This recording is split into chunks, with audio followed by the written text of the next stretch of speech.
After my husband hit me during Christmas dinner, I went to bed without saying a word. The next morning, he woke up to the smell of cinnamon and found the dining table filled with all kinds of roasted meats. He said, "Good. You finally understand." But the moment he saw who was sitting at the table, his expression changed instantly. This Christmas, I decided to host the party right in the 3-bedroom house my husband and I owned in Detroit. The small home it took me nearly 3 years to finish paying off. I hung a wreath on the front door, wrapped firefly lights around the banister, and set a nearly 2-meter-tall tree in the corner of the living room. I wanted everything warm, everything beautiful, like a reminder to myself that I still had enough strength to create peace, even though my heart had already begun to crack in ways I didn't dare look at directly. The only guests were my in-laws, Robert and Lorraine, and my sister-in-law, Natalie. The 3 of them always acted pleasant, polite, but I knew they constantly scrutinized everything I did, from the food I cooked to the way I set the table. I'd gotten used to it. Being a daughter-in-law in this family wasn't something I felt confident about, but at the very least, tonight I wanted things to stay calm. I was preparing the turkey while wearing my headset to guide a young resident through managing an acute myocardial infarction at the hospital. That was my job, a 35-year-old cardiologist, always on call even while standing in my own kitchen. The smell of butter and cinnamon filled the air, blending with the faint piano notes from the Christmas playlist I'd set on low in the living room. And then, I heard the thing that made my entire world collapse. Braden, my husband, was standing in the next room, his voice low, harsh, frantic. "Jessica is 12 weeks pregnant. It's a boy. I don't know what to do, Mom." I froze.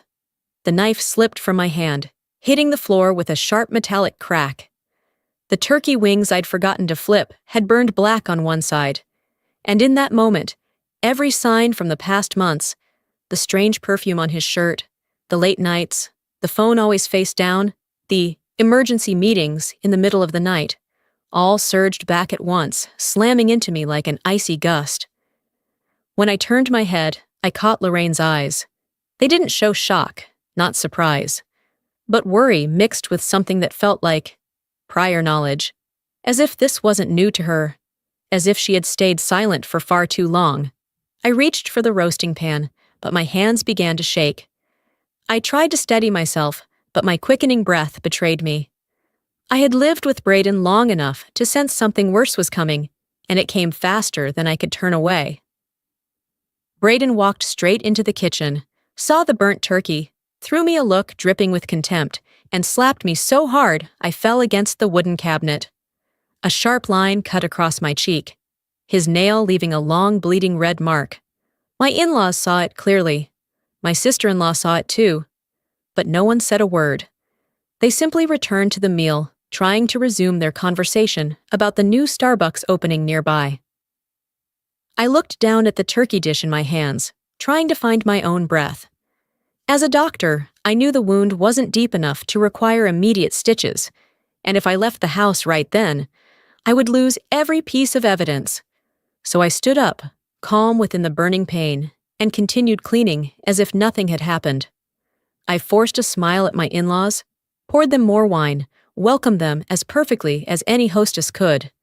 But deep inside, a voice whispered, "If you don't stand up this time, you will die in silence." After the party, all 3 of them left early. I heard their car rolling down the driveway. The moment the door closed and the house was left with only me and Braden, passed out on the sofa, reeking of alcohol, the atmosphere changed completely. No more pretending. No more smiles. No more silence.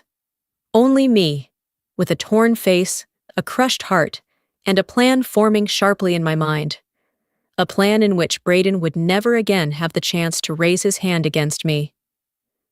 I stood still in the kitchen, bathed in nothing but the amber glow spilling across the countertop, listening to the steady sound of Braden snoring from the living room. Strangely, I wasn't trembling anymore. Instead came a cold, clear focus, sharper than any scalpel I'd ever held in an operating room. I cleaned the gash on my cheek, placed a thin bandage over it, and looked in the mirror. My face was a strange mix of pain and resolve. No tears, not a trace of softness. I had crossed a very different threshold. Braden lay face down on the couch, one hand loosely gripping an unfinished beer. He was too drunk to even flinch. I stepped closer, gently lifted his head, and held his phone up to his face. Less than a second. Face ID unlocked. A soft ping I'd never once heard in 7 years of marriage. I went straight to recently deleted, and my heart froze. A 27-second video. I tapped it lightly. Under dim yellow light, Braden had filmed himself with a blonde woman in a bedroom. Just a single glance and I knew. This wasn't someone new. This was someone he'd seen many times. Her long hair fell over her shoulders, red nails wrapped around his neck. Both of them were laughing. That low, conspiratorial kind of laugh, shared by two people certain they'd never be caught. And then I heard his voice, loud and clear, whispering with arrogant calm. "Don't worry. My wife and I are working on the divorce papers. She'll be out of my life soon." There was no rush of heartbeats, no panic, only a terrifying stillness flooding over me. I restored the video and uploaded it straight to my personal Google Drive. The one I used for storing medical reports, the one Braden didn't know the password to. I opened our banking app. The list read like an indictment. 25 transactions, over $35,000, all sent to Jessica M. in the past 9 months. He had used the money I'd saved through relentless work, meant for our family's stability, to fund his affair. I turned on iPhone location history. The records were crystal clear. Apartment 14B, 3 times a week, for 6 straight months. Each red dot on the map hit me like a punch to the chest. 3:14 a.m. I turned on the bathroom light and took photos of every angle of the injuries. The slash on my cheek, the bruise on my jaw, the scraped skin on my arm. I sent everything to myself, and to Tiana, the only close friend I trusted. Back in the bedroom, I saw the white dress I'd worn earlier snagged on the corner of the table. A streak of blood stained the shoulder, Braden's nail marks still vivid. I folded it carefully, sealed it in a Ziploc bag, and zipped it shut. This was no longer clothing. This was evidence. Finally, I sat down at the kitchen table and opened a small pale blue notebook. I wrote in capital letters, each stroke as steady as if signing a verdict. 5 o'clock, call Laura. 5:15, call police. 6 o'clock, prepare the table. 6:30, greet the new dawn.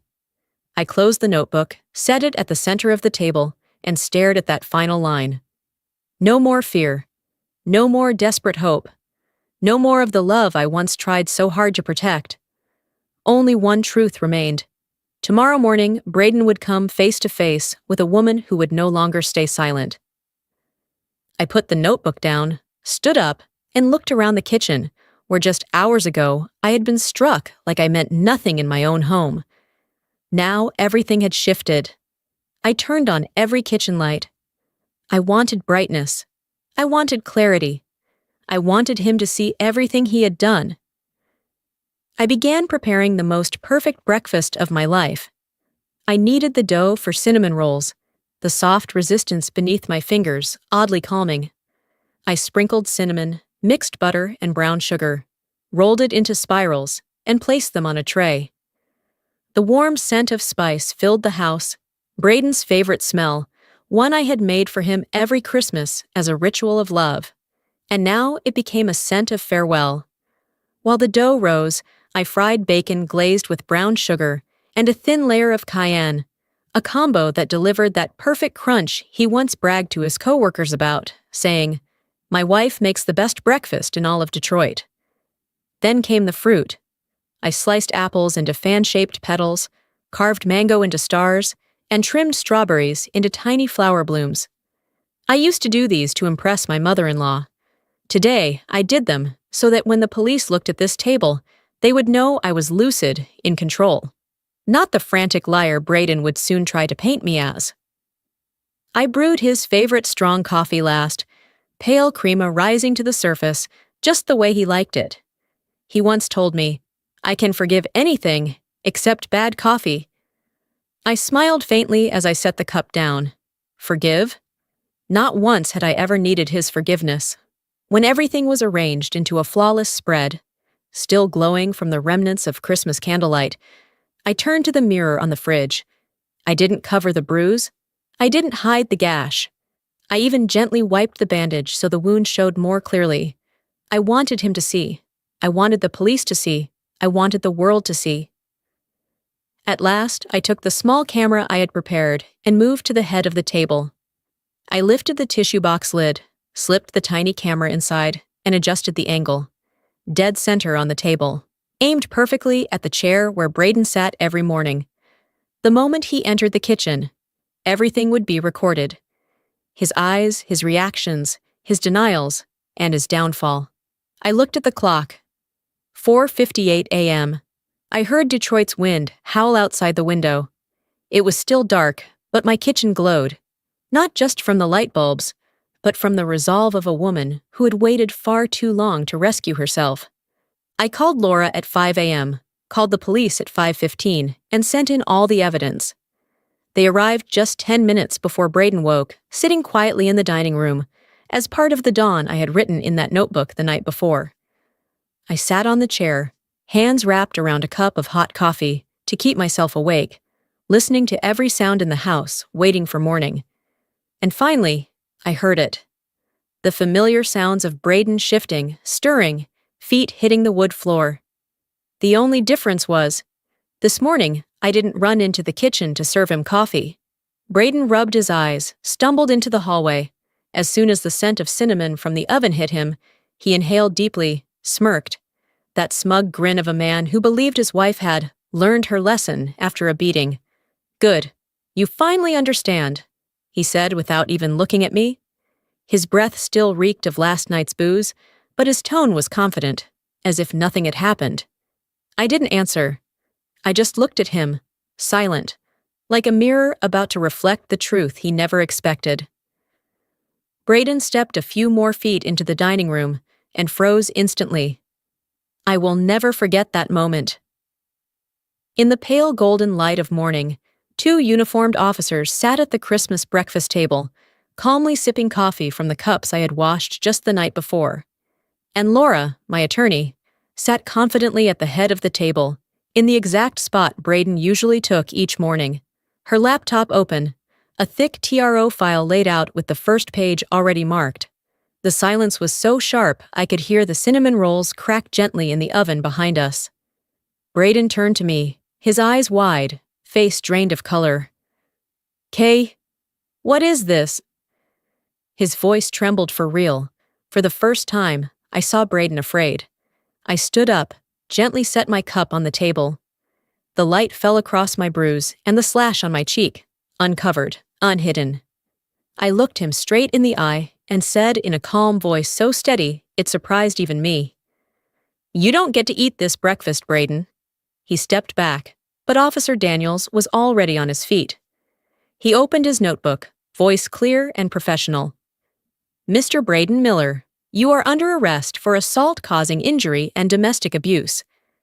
The home surveillance footage, visible injuries on your wife, and her immediate testimony required our action this morning." Braden said nothing. Only I remained still, quietly watching him, and for the first time in years, the light outside our Detroit window didn't feel cold anymore. Braden opened his mouth to say something, but Officer Daniels stepped forward, the black gloves on his hands tightening slightly as a warning, and Braden instinctively backed against the wall, his panicked eyes darting from me to the 2 officers before landing on Laura, as if searching for a way out of the very room he had once considered his own territory. But this morning, this kitchen no longer belonged to him. "Face the wall, hands behind your back," Officer Daniels said in a voice so calm it chilled the air, and Braden tried to stand straight, but I could clearly see his shoulders trembling, the tremor of fear, the same fear he had used to dominate me now turning back upon him. The click of the handcuffs rang sharp through the space still glowing with Christmas lights. The 2-meter tree continued to shine, the red and gold ornaments reflecting the image of Braden being pressed down against the dining table, a sight utterly opposite to the proud, domineering, violent man he had been the night before. Laura rose from her seat, closed the case file, and spoke clearly, firmly. The police have all the evidence. From this moment on, Kimberly is protected by law.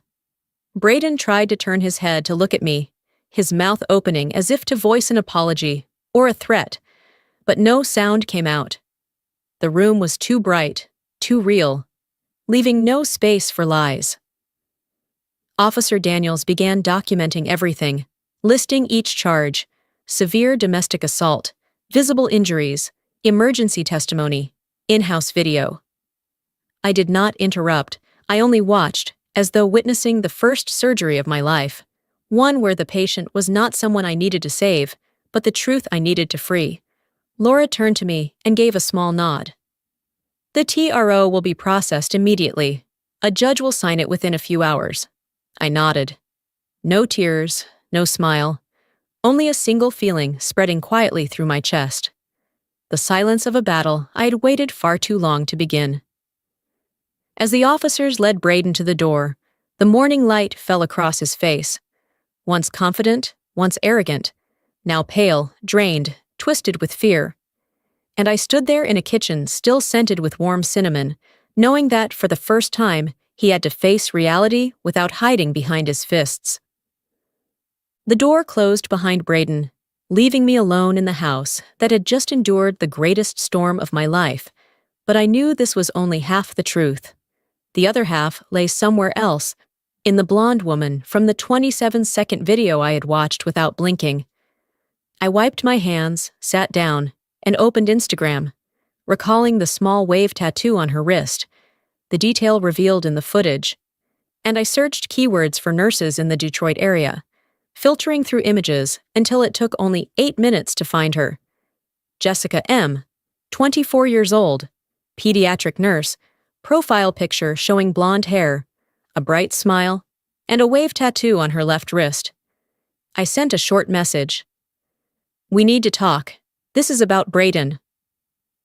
Less than 3 minutes later, she replied, "Where are you? I can meet right now." We chose a Starbucks near the hospital, crowded, safe, a place where no one would notice two women speaking in the corner. When I walked in, I recognized her instantly. Jessica sat curled up in her chair, clutching a hot latte, and beneath the thick layer of foundation, I could still see an old yellow bruise fading on her cheek. There was a flicker in her eyes when she saw the slash on my face, as if she wasn't surprised a man like Braden could do this. "Kimberly?" she asked, voice trembling. I nodded and sat, and for a few seconds neither of us spoke, until Jessica let out a long, painful breath, as though holding a secret had been crushing her chest. You know everything, don't you?" she asked. I didn't answer. She looked down, her hands tightening around her cup. "Braden hit me twice," she said, her voice breaking on twice, and in that moment, I understood. We were not on opposite sides. We were both victims of the same man. She spoke slowly. "He told me you were cheating, that you neglected the marriage, that you two were doing divorce paperwork, that I was the only one who understood him." Jessica closed her eyes, chest rising and falling as she fought humiliation. I listened, patient, silent. I no longer grew angry at women, only at the man who had forced two women to sit here drowning in shame he created. We talked for more than 20 minutes. I showed her the photos of my injuries, the transfer records, and part of Braden's video so she would know I wasn't lying. Jessica began crying, collapsing forward with her face in her hands. I didn't know he did this to you. I'm sorry, I swear I didn't know."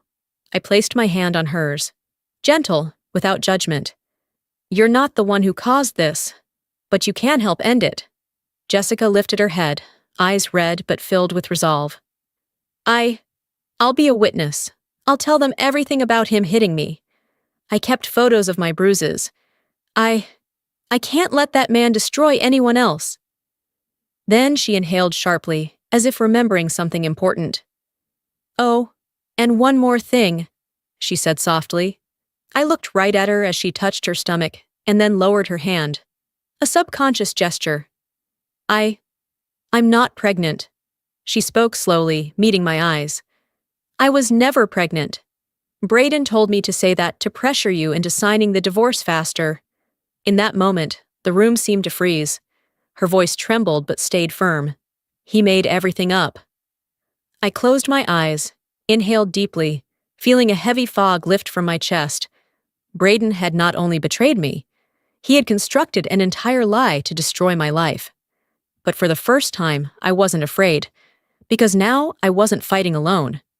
After meeting Jessica, Laura and I returned to the law office, the dim light from the window falling over stacks of thick files and making the room feel like a legal trench, one where I had to dig down through every layer of truth Braden had buried. Laura slid a freshly printed set of documents toward me, just received from the bank after an emergency request. I checked the financial activity from the past 3 months. But, Kimberly, she paused, her voice lowering, there's something you need to see right now. I leaned over the pages, and on the very first line, my heart constricted. 2 hidden accounts, both under Braden's name, but using alternate email addresses and a different mailing address. I turned to the second page, and everything collapsed again. Not from pain, but from a deeper, more calculated betrayal. $90,000 withdrawn from my retirement fund. Laura tapped the detailed log. You asked him to handle your taxes last year, didn't you? I nodded, throat tight. That gave him temporary access to your retirement account, and he used the exact window when you were on call to transfer the money into his hidden accounts. I stared at the number, $90,000, feeling as though I were staring at 90,000 days of hope I had once invested into this marriage. It was the money I had saved through night shifts, surgeries, and countless nights falling asleep in my office chair. And he drained it like water from a faucet. Laura scribbled notes, her tone sharp. We're adding charges of marital financial abuse. In Michigan, this is a serious offense, especially with proof he used tax access privileges to steal personal assets. I sat motionless for a moment until Laura placed her hand on mine. Kimberly, I know this is more than any one person should endure, but you've done everything right, and right now, the truth is on your side. Every layer of deceit he built is collapsing. I took a long breath, feeling a sting at the bridge of my nose, but shedding no tears. I didn't cry anymore. My tears were no longer for him. Everything only reinforced one truth. Braden hadn't just harmed my body. He had tried to destroy my future. And now, the law would hold him accountable, not only for his fists, but for every stolen number he moved in the dark. 3 months later, I stood in the hallway of Wayne County Courthouse in the freezing early spring of Detroit, clutching the folder in my hands. Not out of fear, but because I knew this was the last time the name Braden Miller would ever have power over my life. The door to courtroom 4 swung open. I stepped inside and saw Jessica seated in the witness box, her hands clasped tightly. When our eyes met, she gave a small nod, a silent promise that, today, both of us would put an end to the man who had wrecked our lives. The judge entered. Everyone stood. And the trial began. Jessica was called first. She stepped up, hands slightly trembling, but her voice was startlingly firm. Your Honor, these are the photos of my injuries, from the 12th of last month. She submitted 2 images showing bruises on her shoulder and collarbone, documented in her hospital file. She then read aloud a message Braden had sent her. If you open your mouth, I'll make sure both women never know peace. The courtroom murmured. The judge frowned. The prosecutor requested permission to play the next video. The 27-second clip from Braden's phone appeared on the big screen. No one in the room even breathed. The moans, the words spoken by Braden, all rang out with chilling clarity. My wife and I are doing divorce papers. She'll be out of my life soon. Braden bowed his head, and for the first time, I saw him shrink like a man stripped bare beneath glaring light. Next, a representative from the hospital where I worked was called to the stand. They presented the medical report of my injuries on Christmas night. Gash, bruising, swelling, all matching the police report filed the morning of December 26th. The courtroom remained silent, but I could feel the truth cornering Braden like a rising tide. And then came the final blow, one no one expected. The prosecutor played another clip, security footage from a restaurant 2 weeks before Christmas. The screen showed Braden grabbing Jessica's arm hard, shoving her into a staff restroom wall. A slap, so violent her head snapped to the side. The entire courtroom gasped. Braden looked up, face ashen. This time truly pale, with nothing left to deny. "Mr. Miller," the judge said, voice ice-cold and commanding, "you did not only assault your wife, you assaulted your mistress, committed financial abuse, and built an elaborate web of lies that spanned months." The gavel came down 3 times, echoing through the room. Court sentences the defendant to 10 years in state prison. 10 years. I heard each word, each syllable, reverberating in my chest. It wasn't satisfaction, it wasn't revenge, it was release. I tightened my grip, walked out of the courtroom, and felt like Detroit that day was brighter than ever, not because of the sun, but because I had finally stepped out of the shadow Braden cast. That night, as I sat on the pale gray couch in my now quiet home, a new email notification popped up in my work inbox. I thought it was a surgical schedule, until I opened it, and my heart clenched in a different way. "Kimberly, I should have said this a long time ago." The email was from Allison, a former medical resident I worked with in 2019. She wrote a long message, each line tearing open a buried secret. "Braden assaulted me after a hospital party. I didn't report it because he was your husband, and I was afraid no one would believe me." I sat frozen, hands resting on the keyboard, unable to type a single word. I thought I had seen the full extent of his darkness. I hadn't. I had only seen the surface. A few days later, when an article about the trial was published in the Detroit Free Press, 2 other women reached out to me via Facebook Messenger. One was Megan, a former barista from a shop near my home. The other was Tanya, an ex-colleague of Braden's in the sales department. Both shared similar stories: groping, threats, stalking. None of them had enough evidence to press charges. I hosted a small gathering in my living room. We sat in a circle around the table, cups of steaming tea between trembling hands, remembering old fears. None of us were the other woman. None of us broke my family. We were simply women who survived the same predator. As my story spread online, especially after Jessica posted a thank you message to me for giving her the courage to testify, something I never expected happened. On Twitter, a small hashtag began appearing in posts from women across Detroit. #JusticeForKimberly. Then it spread to Facebook, to Reddit, to women's support groups, to medical forums where I worked. I stared at my glowing phone screen in the dark, and for the first time, felt something deeply real. My story was no longer just mine. It had become a voice for women who had once stayed silent like me. I turned off my phone, set it on the table, and realized how exhausted my body had become. For months, I had run on adrenaline, on rage, on survival instinct.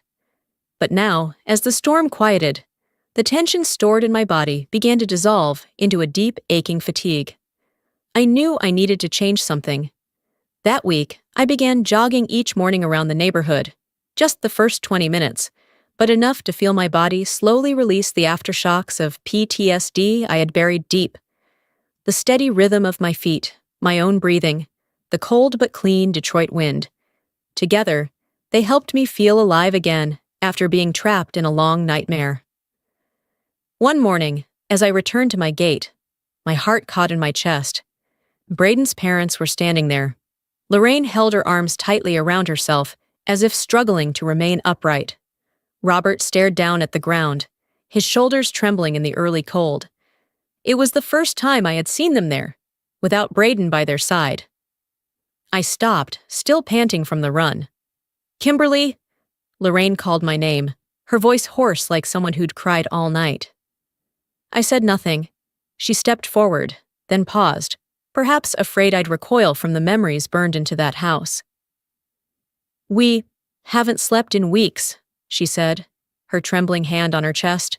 "Not because of the trial, not because of the news, but because of our silence." Robert looked up. His eyes were bloodshot, stripped of all the confidence and authority he once held. "We were afraid of Braden for too long," he said, voice choking on every word. "Afraid of his temper. Afraid he'd do something reckless. And we let that fear make us fail our daughter-in-law." Lorraine broke into tears. Not soft weeping, but deep sobs from the throat. "I saw the video the police sent," she said, her voice shaking violently. "Kimberly, I didn't know he treated you like that. I should have protected you, but I stayed silent, and that's just as terrible as what he did." I stood still. I didn't step forward. I didn't step back. I looked at them with the eyes of someone who had been through enough pain to understand. Sometimes, an apology that comes late can still mean something. I took a deep breath and gave a small nod. Not full forgiveness, not forgetting, but a quiet period to close a chapter. I returned to my life. Long hospital shifts, emergency heart surgeries, early morning jogs to keep my mind clear. But amidst that new calm, something unexpected happened. I began dating again. William entered my life in the gentlest way possible. A high school history teacher, warm, soft-spoken, always smiling, and genuinely curious about my day at the hospital. He brought a sense of safety I thought I had lost forever after my marriage with Braden. The first 6 months were genuinely peaceful. We had dinner dates, watched documentaries. Sometimes he brought muffins his students had baked. I thought I had opened a door I once locked tightly. But then, the little signs began. So small. But I, someone who had lived in the shadows of control, couldn't miss them. First, William started asking which shifts I had, when I'd be home, who I was working with. It seemed harmless at first, but then he wanted me to check in every time I arrived home. One time, I turned off my phone during surgery, as required, and returned to find 14 missed calls. He asked, "Where were you? Why didn't you answer? Who were you with? Did someone drive you home?" To others, it might have looked like concern. To me, it was Braden in miniature. I remember that night when he held my hand and said, "I just want to make sure you're not hiding anything." I pulled my hand back, as if it burned. I looked at him long, hard, and in that moment, I knew the answer. I didn't need another man who turned concern into control, who disguised chains as care. I ended it immediately. No negotiation, no lengthy explanations, just one sentence. "I've lived through this before. I won't live through it again." William called a few times afterward, but I didn't answer. This time, I wasn't the trembling woman I once was. I knew exactly where my boundaries lay. 3 months later, one morning while sipping coffee and watching the local news, a video flashed across the screen. Shocking footage. William, the man I had once dated, was shown grabbing a female student by the collar in class, shoving her into a whiteboard, and slapping her hard. The video went viral nationwide. Parents protested. The school suspended him. I set down my coffee cup, my hand trembling slightly, not from fear, but from a truth that rang loudly in my mind. My instincts had once again saved me from a dangerous man. I took a deep breath, looking out the window as Detroit's morning light streamed in. I didn't regret trying to love again. I was only grateful to myself for being strong enough to walk away in time. And perhaps because of that, on the first morning after the longest winter of my life, I stood in the living room and looked around the house, the place that had held so much darkness, and realized one thing. I didn't want to carry Braden's memories with me for another single day. I called a painter. I chose a creamy white to replace the cold gray Braden once liked. I took down the heavy drapes he used to block out the light and replaced them with soft sheer curtains so morning sunlight could pour freely into the bedroom.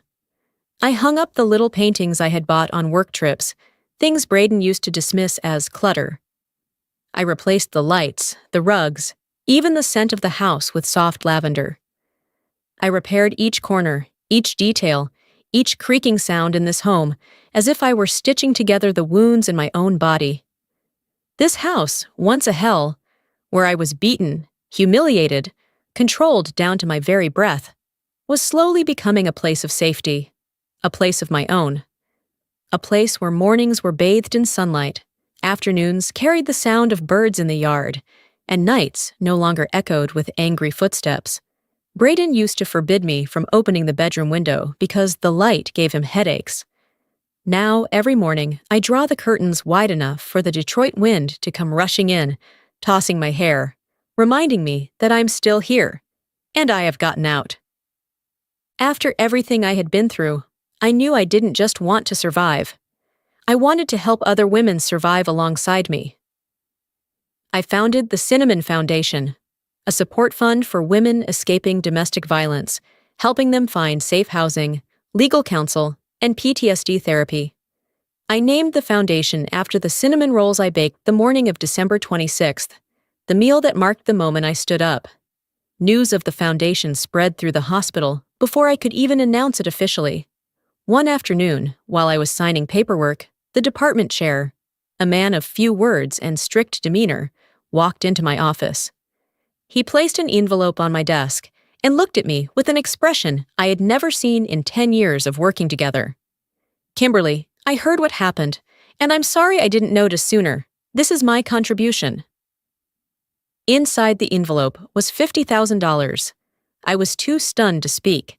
But the real shock came 2 weeks later when I received an email from the bank, a $150,000 donation from Lorraine Miller, Braden's mother.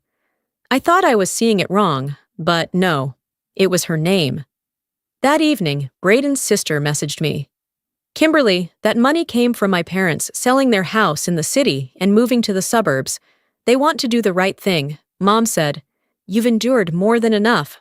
I sat still on the sofa, the phone screen glowing in the dark, bringing a feeling both unfamiliar and warm.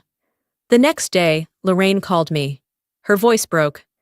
"Kimberly, I watched the body cam footage of Braden being arrested, and I spent the entire night sitting in the living room. I realized I raised my son wrong, and that's a mistake I have to live with in order to atone." I didn't know what to say except for one sentence, soft as air. "Thank you for doing the right thing." And when the call ended, I understood. I wasn't just rebuilding my life. I was helping rebuild the lives of others, too.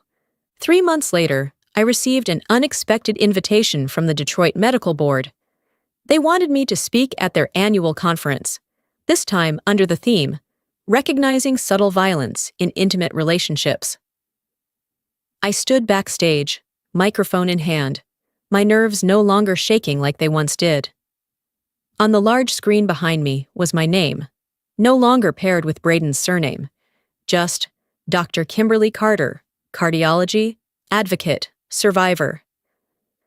The stage lights shone on my face, casting a soft glow over the faint scar on my cheek like a mark of survival.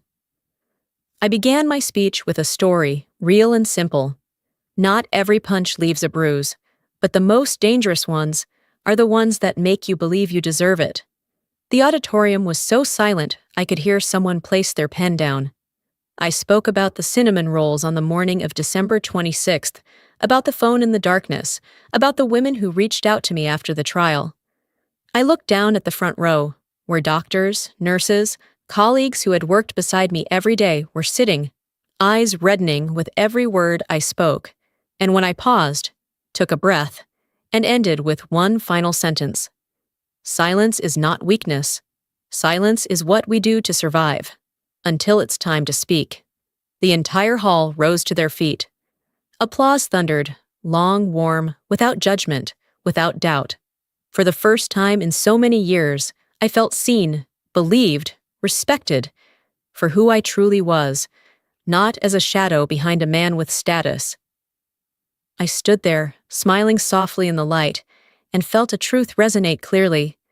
I had gone from victim to witness to the one standing tall on the stage of my own life.